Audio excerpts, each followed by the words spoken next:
Hello, I'm Michael Pisaro. I'm a composer from Los Angeles and here at the Melbourne Festival for A Wave and Waves. I'm Greg Stuart. I'm a percussionist from South Carolina.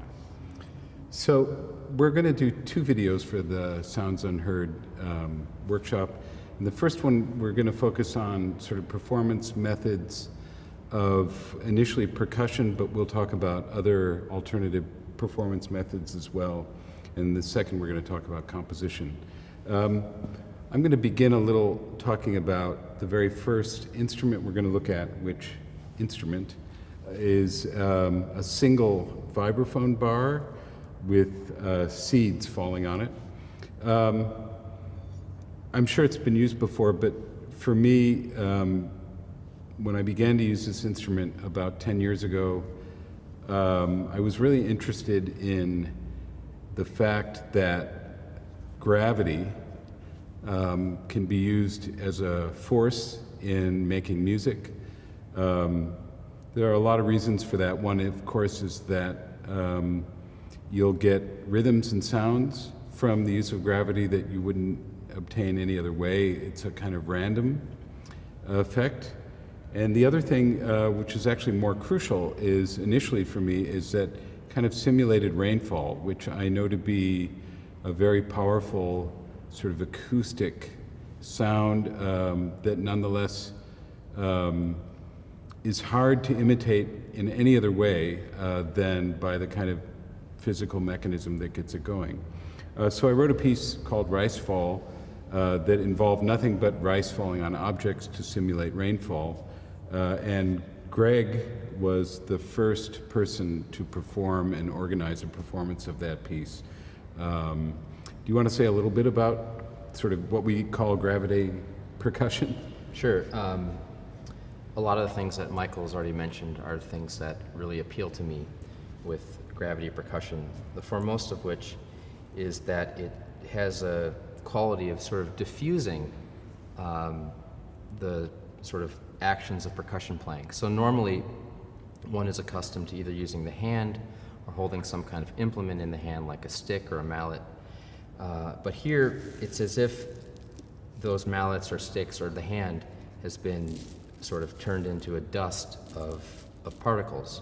So instead of getting one stroke which the player is more or less in control of, you have something which is much more random and probabilistic. So that, as Michael said, I found really appealing in that you would get all of these kinds of sounds and rhythms that you really couldn't simulate in any other way. So maybe we could hear a little of that. Sure. So this is a single vibraphone bar. So that's already something that you wouldn't come across usually. It's typically on an entire vibraphone. This is a G, the low G on the instrument. And we have a collection of dried peas. So let's see what this sounds like.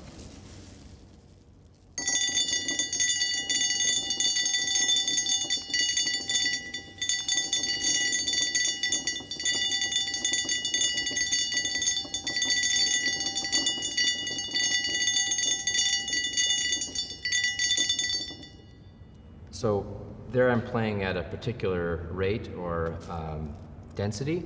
I could play at a lower density, getting a different kind of sound.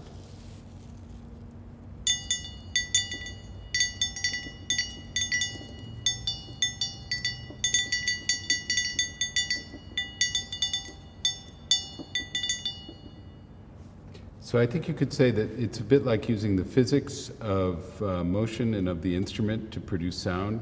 I would imagine that just about every instrument has some feature of it that responds to some kind of physical motion in a way that's unpredictable.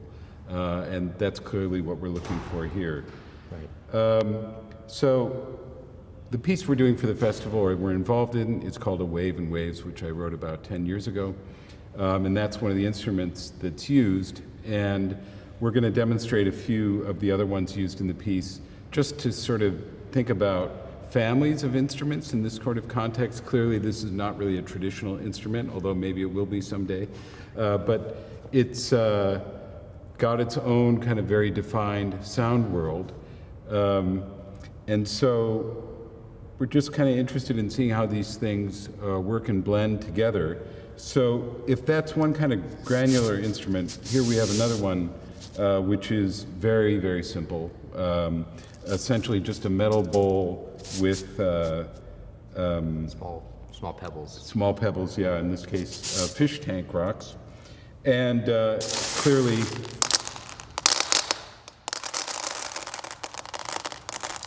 this could also contain a lot of the granularity and the gravity of the other instrument, but in the case, how it's used in the piece,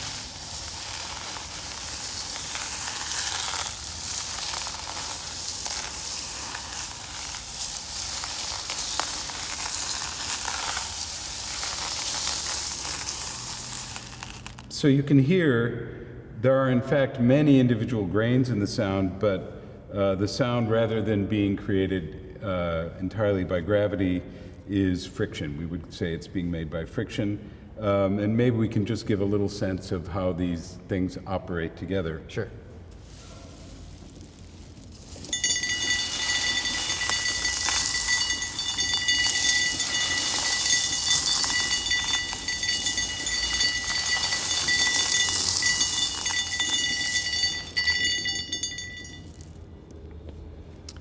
Duo for vibraphone bar with peas and pebbles in a metal bowl.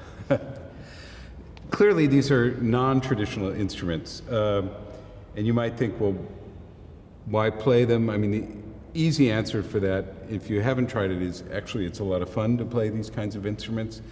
But the other thing is that they have degrees of noise in them, and the sort of spectrum between pitch and noise, that certainly just doesn't belong to me or Greg or the piece we're playing, but it's actually one of the main themes of contemporary music since the mid-20th century. And that's already clear here that we have essentially kind of noise instrument here, got elements of pitch, but it's still primarily a noise.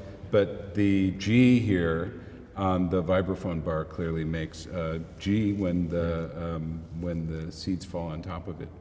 Under normal conditions, you would be hearing a lot of pitch from the vibraphone bar, but in this new context with all of these individual impulses hitting it, the noise content is increased much more. So kind of tone noise. So to continue on with these sort of unusual instruments, we thought we would move to bowed woodblock, which you see right here.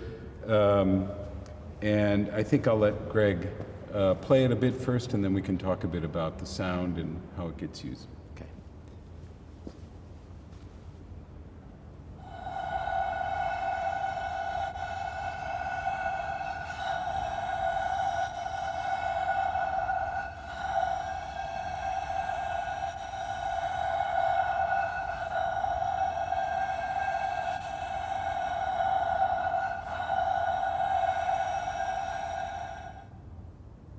Incredible. Yeah. So, Greg, maybe you want to talk a little bit about, I mean, maybe, I don't know if any of you have ever seen bowed percussion before, it's possible. But can you talk a little bit about characteristics of the bow that make it interesting for you? Yeah. There's the thing which sort of was really attractive for me about bowed percussion is it seemed to kind of sidestep the normal situation in which percussionists found themselves as always attempting to sustain sounds, like with the vibraphone bar here in the seeds, from individual impulses. So with the bow, where you have something that's in constant contact with an object, in this case a woodblock, sort of borrowing from string playing this ability to sustain something indefinitely and to have a truly continuous sound. Normally as percussionists, the way in which we sustain things is to play rolls, which are done hand-to-hand using hands or mallets.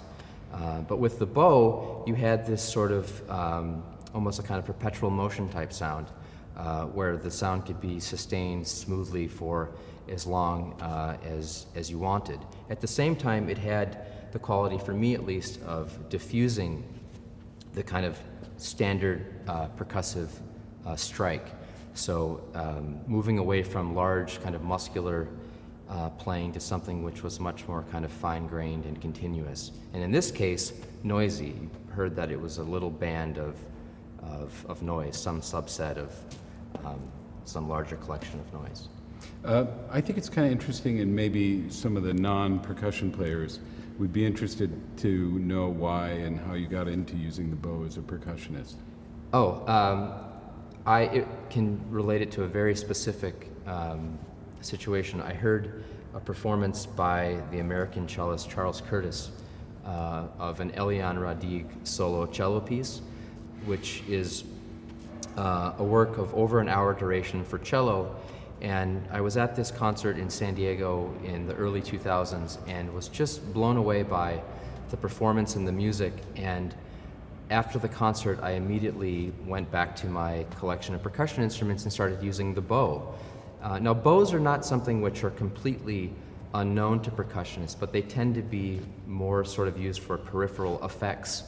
It's not kind of the go-to implement for a percussionist. So I just got fascinated by watching this cello player play a piece, obviously with a bow, but it was this incredible sustained bowing for over an hour. And I thought, well, what could I do if I leverage that kind of intensity and technique against, say a woodblock, which on the surface doesn't seem to be as sort of variable as a cello. So it was really about a way of sort of cross-wiring a different perspective in playing with the instruments that I had at hand. Yeah, the incredible thing for me is that music generally and music performance, I mean, any teacher will tell you that the motions should be as simple as possible. And there are lots of reasons for that. If you're going to play guitar, that's my instrument, fast, you want very small, very efficient motions. And there's something about the efficiency of the bow as a sustained sound producing mechanism that's hard to beat because it's steady, right? But it's not entirely mechanical. You have to coordinate the movements up and down. You have to think about the rate at which the bow will move. All string players know this, but in a sense, those basic variables are outside of the fact that there is the whole left-hand use of the cello. Those basic variables are about the same for you as they would be for any string player. Right. And maybe to show one last thing here with the woodblock. So a second ago, we did a sound on the bowed woodblock. It is possible to sort of play the woodblock like a string by covering up portions of the slit, which changes the air cavity inside the slit. So you can change the sound that way. So you can get a more muted sound.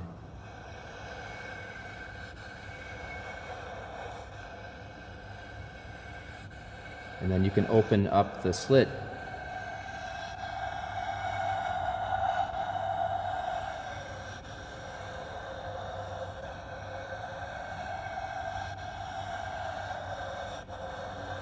So sort of like you were playing a string in changing, where you put your finger on the fretboard. That's really cool sounding. Yeah. Okay, one more instrument we should talk about, just again to kind of cover the range of instruments used in a wave and waves. Has 100 instruments, so this is a small subset, but this gives you a sense. So we've seen things that are noisier, like these two instruments, and we've seen things, something smooth. that had pitch. Yeah, one's smooth and one's granular. And now we have a bell, which you'll hear is different from the other three.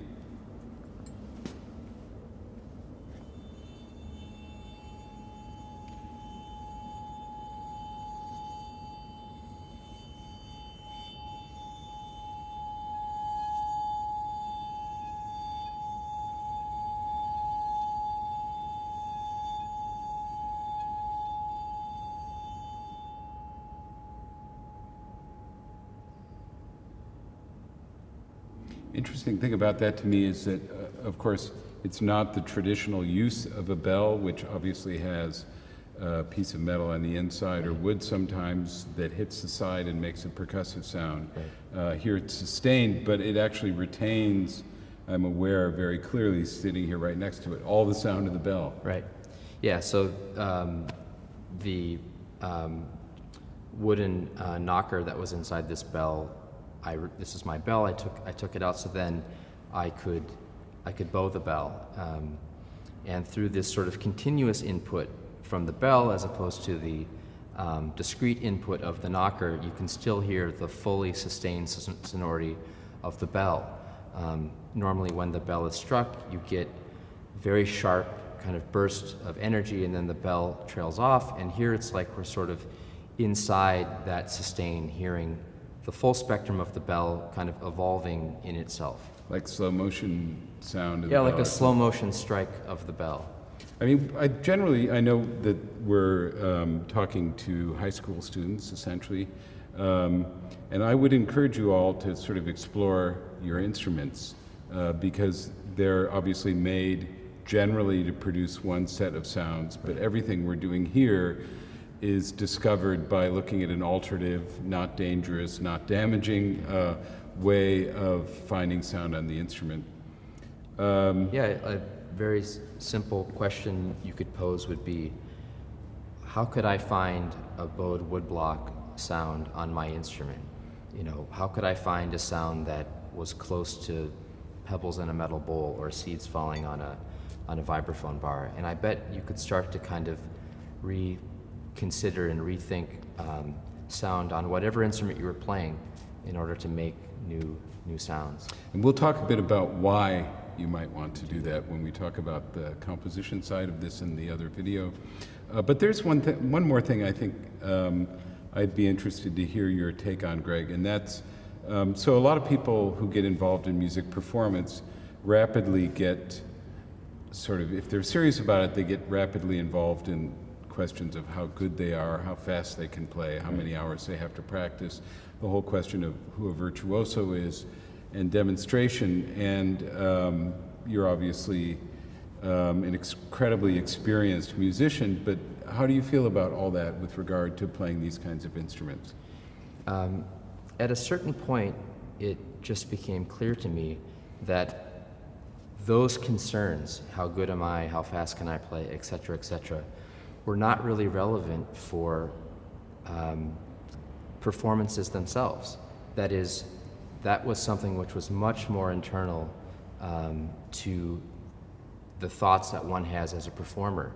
But when an audience would come to see you, that's not something on their mind. They're looking for, you know, a concert to be an event, for something to happen. And those sort of technical considerations are not really on the surface. Also, as Michael said earlier, I found this other way of working to be a lot of fun. You know, figuring out how to rethink what an instrument is, how an instrument is played, etc., was really ear-opening for me.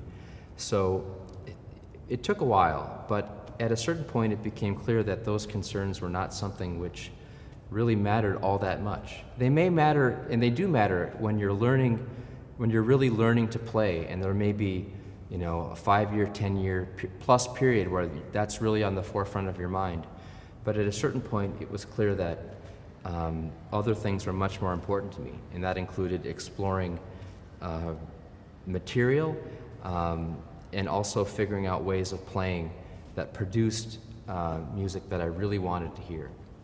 Yeah, it's interesting because what I hear you saying, and it resonates very much with me, is that the expression, or what we think of as the feeling that comes from music, isn't just in somebody pressing the right buttons according to a score. It's sort of a translation of how the performer feels about how they're playing, right, why they're doing it. Is that? Yes, that's right. That what comes through more is something about that person doing something rather than what they're doing based on some sort of supposedly musical criteria or rooted in something like technique. So. Well, I think that's a good place to stop. Great. Thank you very much for listening, and as I said, we'll pick up with kind of the compositional sides of this question in the other video. Thanks.